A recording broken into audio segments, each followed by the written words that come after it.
சிலா என்ன மாமா என்ன பண்ற? 8வது மாசம் பிறந்தாச்சு இல்ல, அதனால ஃப்ரூட்ஸ் எல்லாம் அதிகமா சாப்பிட சொல்லிருக்காங்க. அப்படியா? ஆமா, அதுதான் நான் சாப்பிட்டு இருக்கேன். சரி, அது இருக்கட்டும். என்கிட்ட சொன்னா நான் அழகா ஜூஸ் போட்டு கொடுத்துருப்பேன்ல, நீ என்ன அப்படியே சாப்பிடுற?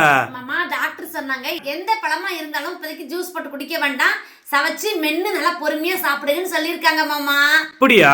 ஆமா, அதுல 8வது மாசம் பிறந்தாச்சு, அதனால இனி ஜாக்கிரதையா இருக்க சொன்னாங்க. சரி, நிறைய ஹெல்த்தியான ஃபுட் எல்லாம் சாப்பிட சொல்லிருக்காங்க. ஜூஸ் குடிக்க வேண்டாம், என்ன சளி பிடிச்சுக்கும் மாமா. சரி, அதனால பழங்கள் என்னென்ன பழங்கள் கிடைக்குதோ அது எல்லாத்தையுமே மென்னு சவச்சு பொறுமையா நிதானமா சாப்பிடுங்கன்னு சொல்லி சொன்னாங்க மாமா. சரி சரி சரி. நீ என்ன பண்றேன்னா எனக்கு நிறைய பழங்கள் தான் வாங்கிட்டு வர்ற. நிறைய பழம் வாங்கிட்டு வரணுமா? ஆமாமா. நீ எந்த பழமா இருந்தாலும் உப்பு மிளகாய் பொடி வச்சா சாப்பிடுவ.